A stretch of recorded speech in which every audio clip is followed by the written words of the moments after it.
আজকের গল্প আর ছন্দের আড্ডা শুরু হচ্ছে এমন এক কবির কলমে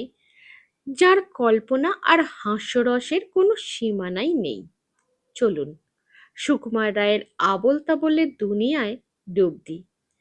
যেখানে অসম্ভবও সম্ভব হয়ে ওঠে। আজ আমি গ্রীষ্ম নামে একটি কবিতা পাঠ করে শোনাচ্ছি। সর্বনেশে গ্রীষ্ম এসে, বর্ষ শেষে রৌদ্র বেশে, আপন ঝোঁকে ভীষণ রোখে, আগুন ফোঁকে ধরার চোখে, তাপিয়ে গগন কাঁপিয়ে ভুবন, মাতল তপন নাচল পবন, রৌদ্র ঝলে আকাশ তলে, অগ্নি জলে জলে স্থলে, ফেলছে আকাশ তপ্ত নিঃশ্বাস,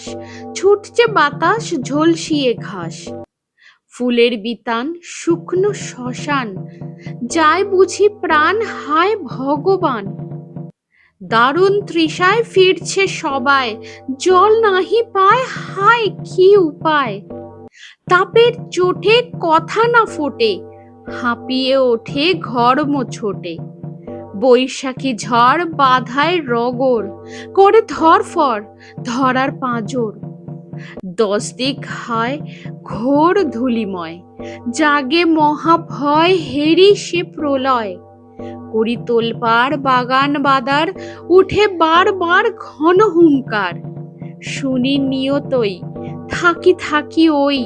হাঁকে হই হই মা ভই মা ভই।